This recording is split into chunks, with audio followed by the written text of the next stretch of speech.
¿Cómo están? Mi nombre es Roberto Quecliquian, soy profesor de obstetricia en la Facultad de Ciencias Médicas de la Universidad de Buenos Aires y hoy vamos a hablar de epigenética, microbiota y la posibilidad desde el comienzo de la vida de poder garantizar a nuestros pacientes o por lo menos ofrecer con razonable certeza una vida más larga, más joven y más saludable. O sea, una longevidad saludable que se tramita desde el inicio mismo de la vida. Para ello, los invito a que vean la figura al costado, que ven observando escaleras. ¿Suben o bajan estas escaleras? Todo depende de cómo ustedes lo miren. Y esto es lo que ocurrió en la medicina, que iba a tener un brusco cambio de paradigma entre el siglo XX y el siglo XXI, que actualmente estamos tramitando en este año 2025. ¿Qué cambió?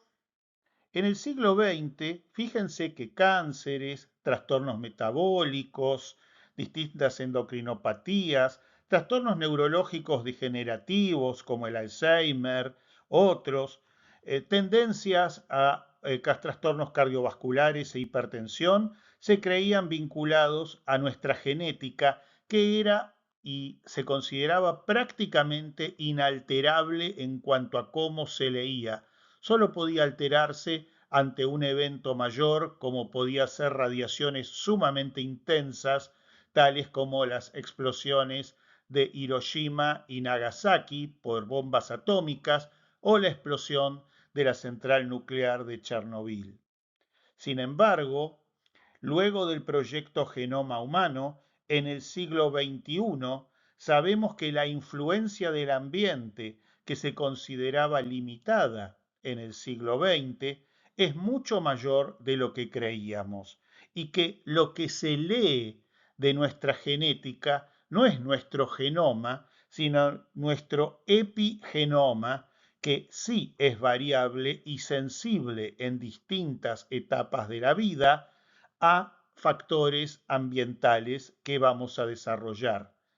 Y además, no solamente se lee nuestro epigenoma, también se lee la microbiota, es decir, aquello que antiguamente se llamaba flora microbiana normal, pero que básicamente al tener dichas bacterias, hongos, virus, etcétera, ADN que puede leerse, se lee de la misma manera que nuestro epigenoma.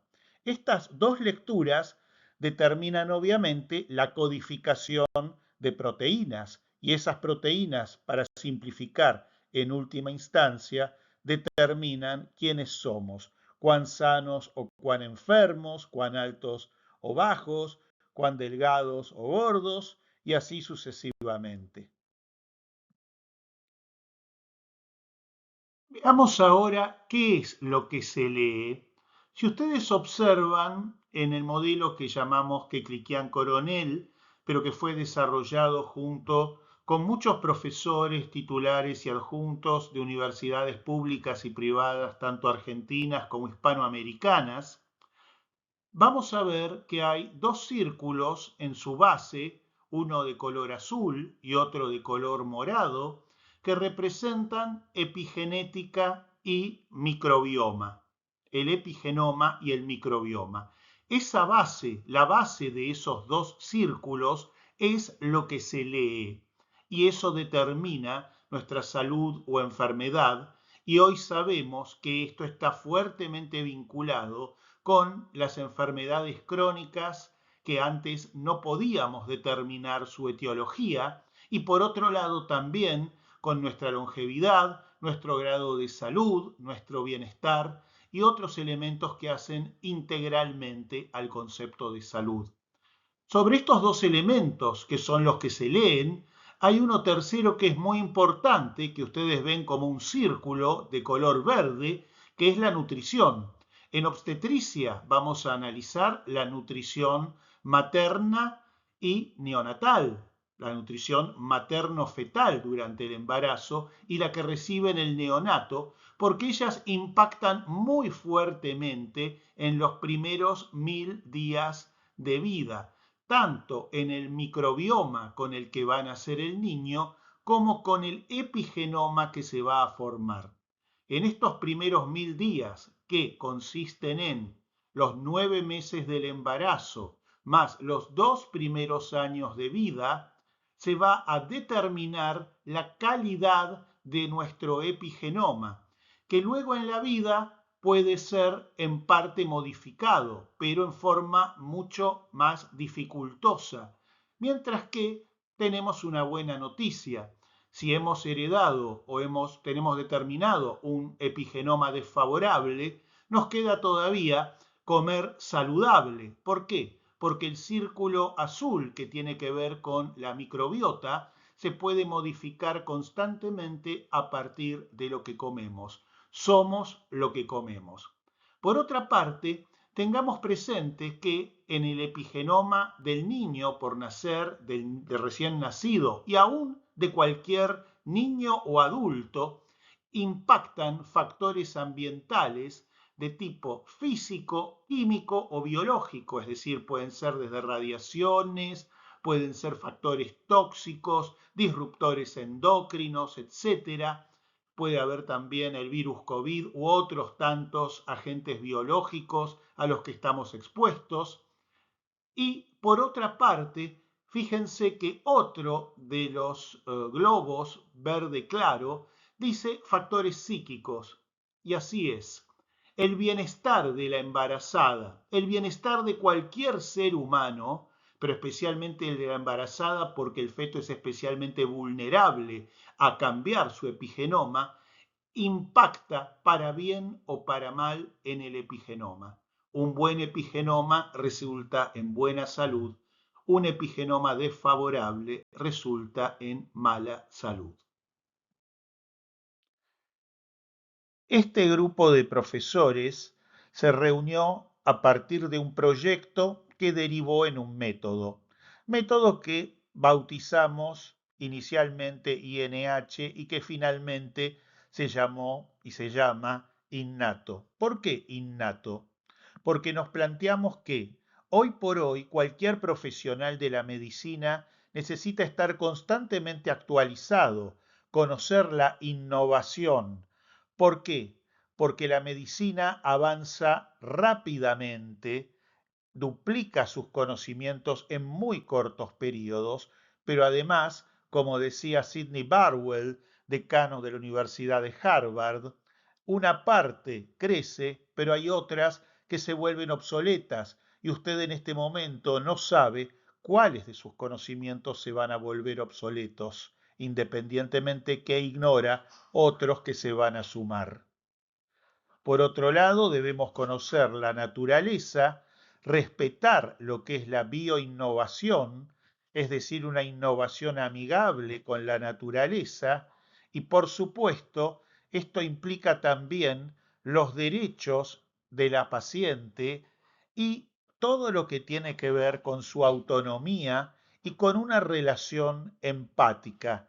Si ustedes observan el modelo que está a la derecha, van a ver que sobre el epigenoma impactan los factores psicológicos y básicamente una paciente que no está en adecuadas situaciones de confort al ser asistida, que no tiene una buena empatía con el profesional que la está asistiendo, va a tener peores resultados, especialmente si se trata de una embarazada, sobre el epigenoma del feto que está gestando.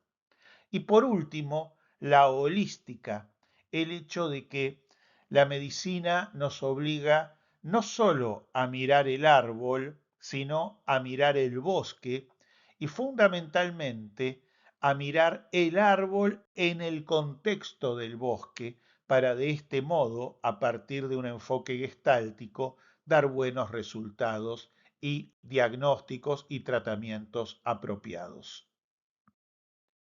En 1990, con creencias propias del siglo XX, en el que se pensaba que la genética determinaba absolutamente todo, se inició el proyecto Genoma Humano, que tenía por objeto determinar las secuencias de bases químicas que componen cualquier tipo de genoma humano, la totalidad del mismo, para observar cuál se expresaba en cada ser humano. De este modo, podía saberse, según esa creencia, que conociendo el genoma de cada individuo se podía predecir su evolutividad de salud y otros aspectos que tenían que ver con la biología de su vida.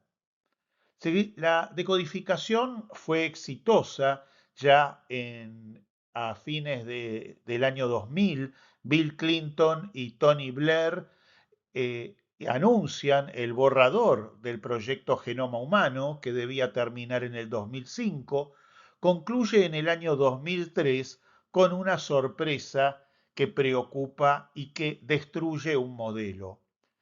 No había 100.000 genes distintos, como se consideraba imprescindible para la complejidad de un ser humano.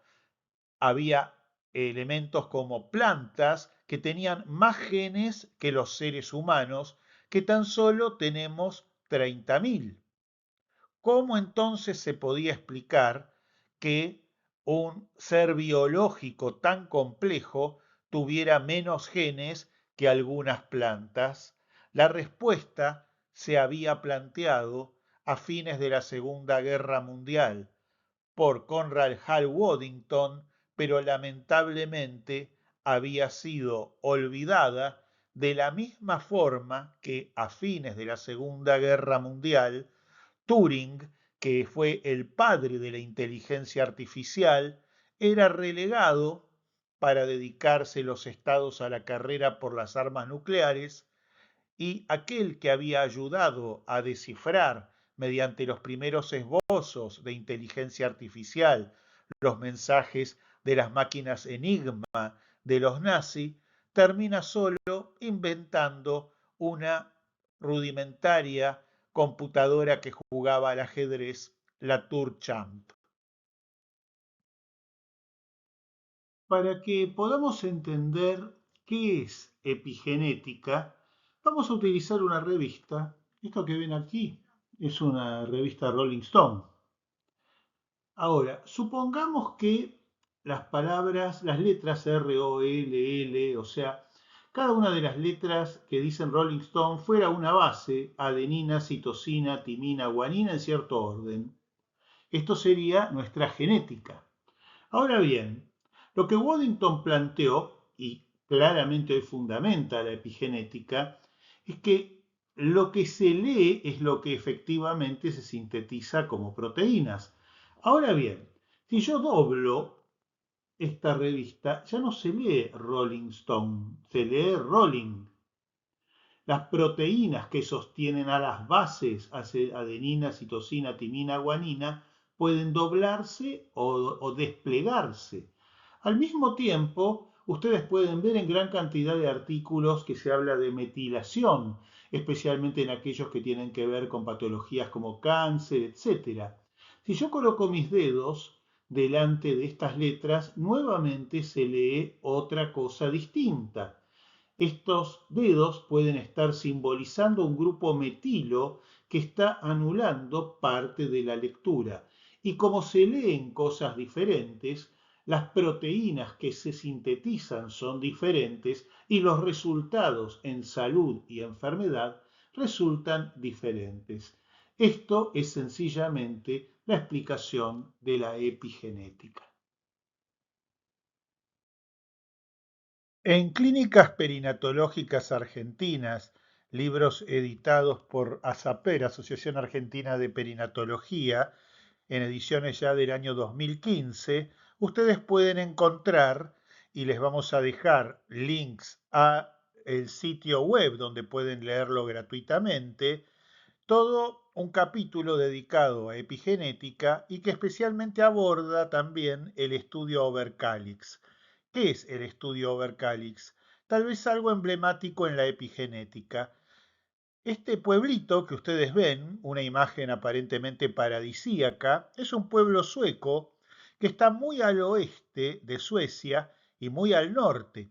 Por lo tanto, no es un lugar sumamente poblado, sino que todo lo contrario, es un pueblo donde normalmente solo vive la población que se fue asentando allí y nacen, viven y mueren en esa zona, y eso permitió hacer un estudio llevado por un sueco, que es Larsen Bigren, y un inglés, Marcus Pembry, que analizaron los registros de las personas que habían vivido, nacido y muerto en Oberkalix con distintas generaciones. Aunque parezca mentira, el registro sanitario más interesante era el libro del cura. El cura del pueblo llevaba registros de cuándo había habido hambrunas en Oberkalix y básicamente puede observarse que la noxa, mala alimentación de la embarazada, las personas que habían nacido en esos años tenían mayor grado de enfermedad o una salud más endeble. Por otro lado, analizando las mujeres que habían fumado o que tenían otras exposiciones a noxas físicas, químicas, biológicas o psicológicas. Esto último de psicológico no pudo ser todavía estudiado en este estudio porque es muy prematuro, pero bueno, las noxas determinaban que si el feto era femenino, la noxa si actuaba durante el embarazo afectaba los futuros óvulos de la niña por nacer. En el caso de los niños era importante aquellos que consumían tabaco u otras sustancias tóxicas durante la pubertad, momento en que se producía su espermatogénesis. Esto determinaba, independientemente de todas las modificaciones epigenéticas que tenía el organismo fetal y que ya hablamos antes durante los primeros 1000 días, es decir, todo el momento del embarazo más los 2 primeros años de vida, que también había que tener en cuenta si se trataba de una mujer, el mismo embarazo para que esa niña engendrada después transmitiera a sus hijas a través de sus óvulos o hijos configuraciones epigenéticas negativas, y en el caso de los niños cuando en la pubertad se alteraban sus espermatozoides. Esto nos debe llevar a una gran reflexión, porque cuántas embarazadas a veces vemos consumiendo alcohol, que es una noxa, o cuántos niños en la pubertad consumen tabaco o alguna otra sustancia tóxica. Esto no solo los va a afectar a ellos, lo que es un drama, sino que puede afectar a las futuras generaciones, a los hijos que ellos engendren y hasta a sus nietos. Si ustedes recuerdan el comienzo donde les mostramos el esquema de los primeros 1000 días de vida con los dos círculos, el azul que representaba la microbiota y el microbioma y el círculo morado que explicaba a los genes y su expresión a través del epigenoma, nos comprende ahora analizar el microbioma, algo que se dio en llamar en este nuevo siglo un nuevo órgano. ¿Por qué? Porque en el siglo pasado simplemente se hablaba de flora bacteriana normal o de flora microbiana normal, pero nadie le asignaba funciones que tuvieran que ver con una simbiosis con nuestro propio organismo. El microbioma humano es el conjunto de genes de los organismos microscópicos, o sea, de los microorganismos que están presentes en nuestro organismo, es decir, los genes que se van a leer. Este conjunto de microorganismos hoy ya no se llama flora bacteriana o flora microbiana, sino que, dada su importancia, se la denomina microbiota. Y obviamente está integrada por las bacterias, virus y hongos que nosotros ya conocíamos como, entre comillas, colonizadores normales. Según como se lea nuevamente mirando el esquema, la parte morada, es decir, el epigenoma, más la parte azul de la base, o sea, el microbioma, esas son finalmente las proteínas que se van a sintetizar y que se van a expresar luego en nuestra propia configuración de salud, enfermedad y de otras manifestaciones biológicas de nuestro organismo.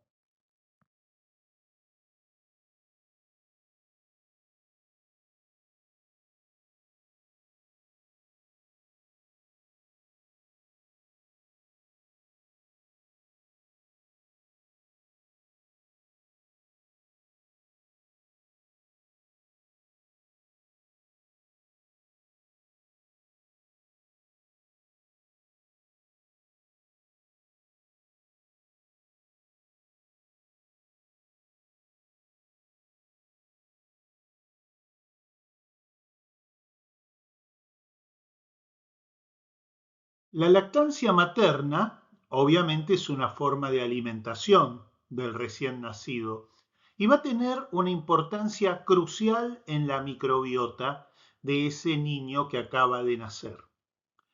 Y aún más, la alimentación de la embarazada va a determinar su microbiota intestinal y esta misma se va a expresar en la leche materna. ¿De qué manera?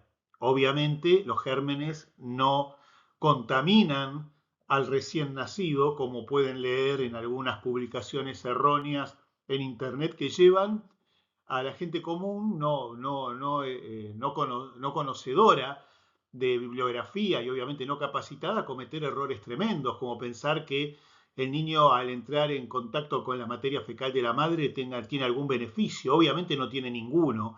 Lo único a lo que se está exponiendo es a una sepsis neonatal. Pero en el intestino de la madre hay placas de Peyer y a través de las vías linfáticas la microbiota alcanza a la mama y a la leche materna. Por ende, si ustedes alimentan correctamente a una embarazada, fundamentalmente con prebióticos que incluyen fibra vegetal, por ejemplo, verduras de fibra verde, lechuga y otras por el estilo, o eventualmente a veces se pueden utilizar probióticos, es decir, cuando se dan yogures con determinadas bacterias que se unen a la microbiota intestinal materna. Esta microbiota también se expresa en la leche materna y por ende coloniza la microbiota del recién nacido. Esto es especialmente importante en mujeres que en lugar de parto por vía vaginal tienen cesárea. ¿Por qué razón? Porque por alguna razón que se desconoce, la microbiota del recién nacido por parto vaginal es una microbiota normal, mientras que la microbiota del recién nacido post cesárea es una microbiota alterada. ¿Por qué hablamos de microbiota normal o alterada? Hay básicamente un equilibrio entre distintas estirpes bacterianas de la microbiota intestinal, la estirpe Firmicutes, que podríamos llamar las bacterias malas, y la estirpe Bacteroidetes, a las que podríamos llamar bacterias buenas. Cuantos más bacteroidetes tengamos, más sanos seremos. Cuanto más Firmicutes tenemos, más riesgo de enfermedad tenemos. Entonces, una buena noticia es que el niño que nace por cesárea, si la madre lo amamanta, en pocos días recupera su microbiota normal. Y otro beneficio sumamente importante del amamantamiento, que está lisa y llanamente en la genética, es en las características de los genes. Esas X que nosotros conocíamos desde siempre, que en el siglo XX ya se estudiaban, donde nos decían que los centrómeros eran lo importante, lo que estaba en el centro de la X, que era lo que se leía, lo que tenía codificación, y los telómeros, que eran las puntas, que ustedes pueden ver en la imagen a la izquierda con color naranja, eran áreas que no tenían codificación. Es verdad, codificación no tenían, pero había algo que no se había descubierto. Cada vez que nuestras células se multiplican, se corta una pequeña porción de telómero. Ahora bien, esto quiere decir que si nacemos y conservamos telómeros muy largos, nuestra vida va a ser muy larga, muy joven y muy sana. ¿Por qué? Porque vamos a ir reemplazando células por otras células jóvenes y sanas.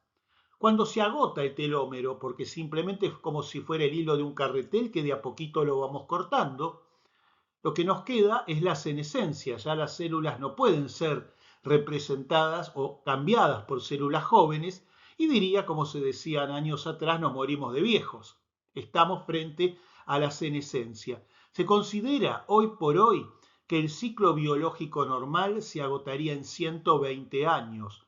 Por eso podríamos aspirar a una longevidad saludable muy cerca de esa edad. De hecho, Jeanne Calment, una mujer francesa, vivió 122 años y a los 80 años ella comenzó a aprender esgrima y a los 100 años andaba en bicicleta. ¿Qué había pasado? Bueno, esto es lo que se estudia en distintas partes del mundo, lo que se conoce como zonas azules, donde por alguna razón la gente vive más años y más saludables. Pero hoy lo que les podemos decir es que si una madre, en el momento que nace su hijo, amamanta con únicamente leche materna durante por lo menos 4 semanas, lo ideal es 6 semanas, ese niño va a tener en su primera infancia telómeros más largos y eso le va a garantizar una vida más larga, más joven y más sana. Fíjense qué importante que es transmitirle esta opción a la embarazada que obviamente puede amamantar, primero averigüemos esto, porque es un imperativo que ella tenga la posibilidad de dar esta alternativa.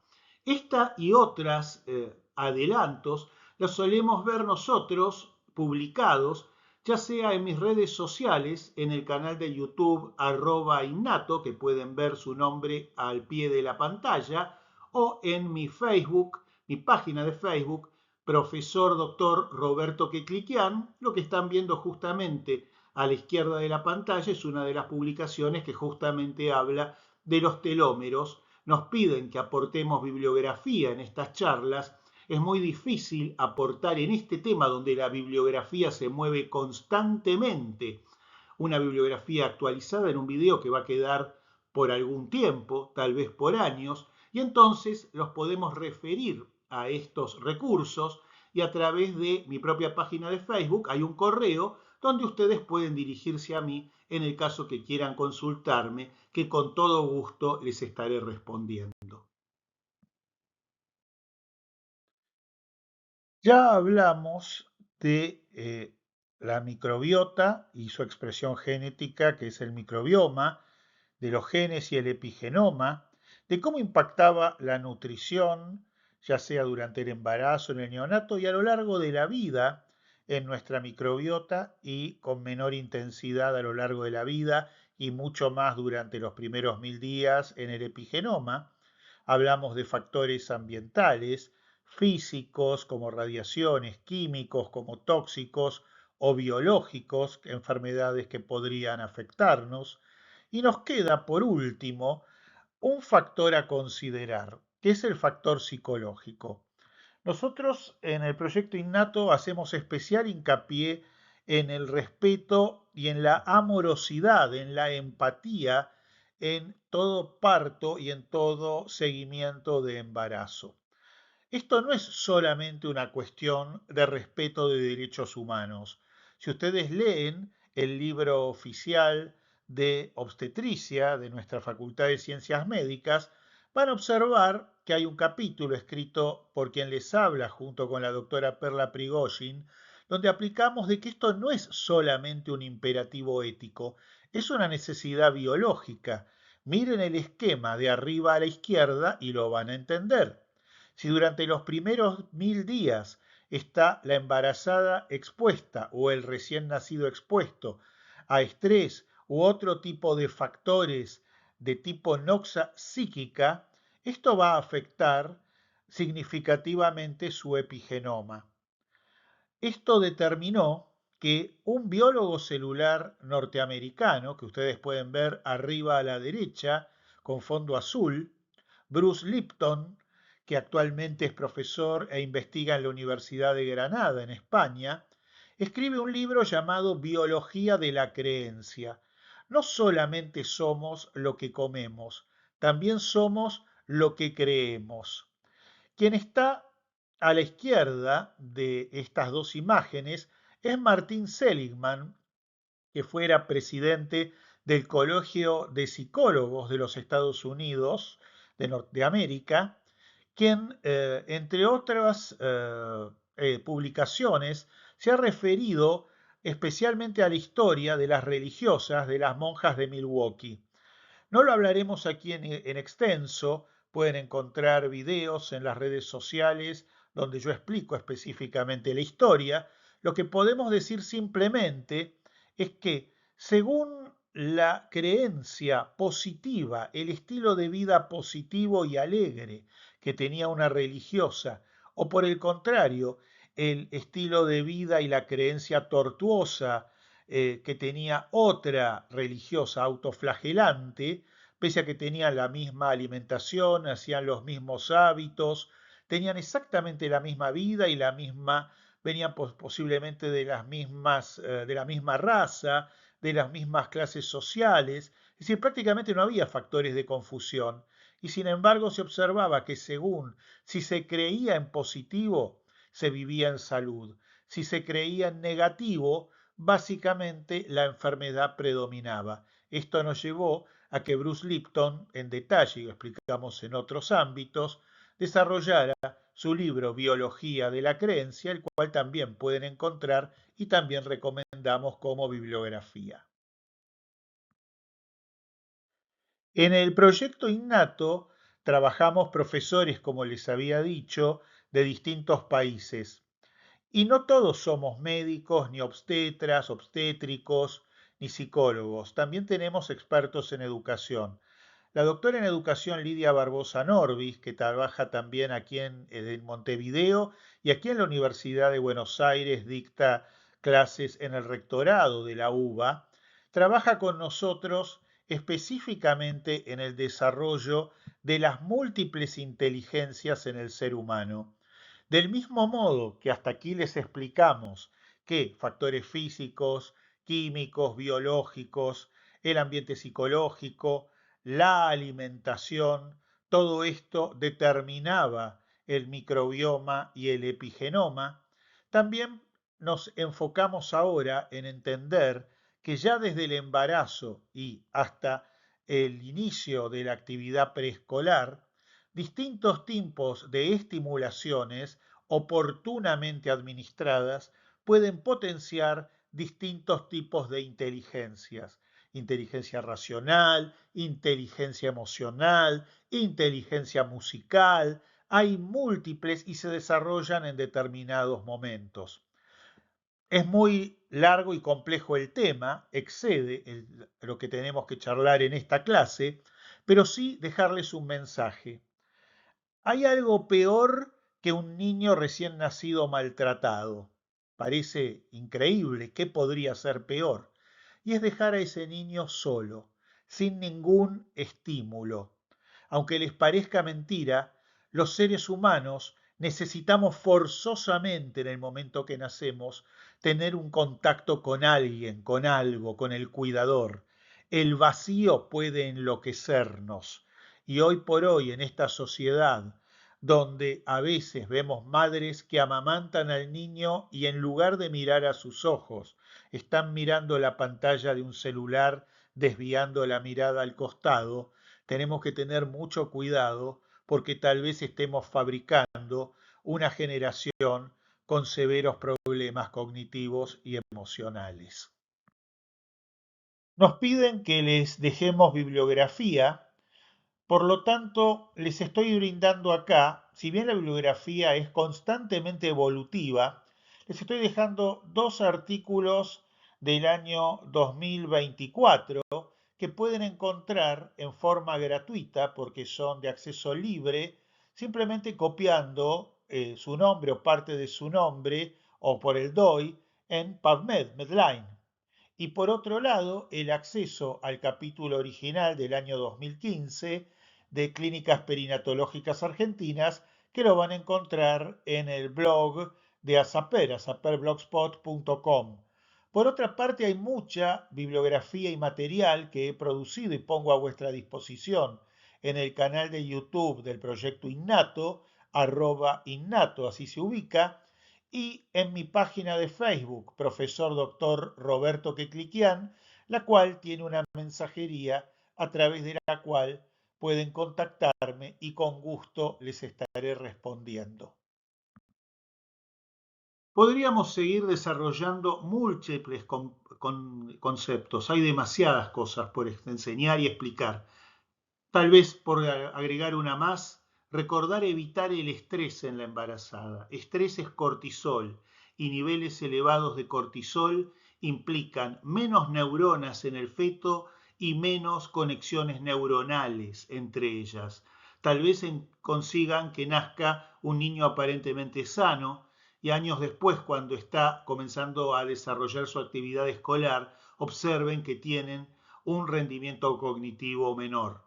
Por eso lo importante de entender holísticamente la totalidad del modelo, la parte psíquica, la parte biológica desde lo que es lo físico, lo químico y lo biológico como Noxas, la alimentación y entender que somos lo que comemos, somos lo que creemos y que podemos elegir para las futuras generaciones una vida más longeva, más joven y más sana.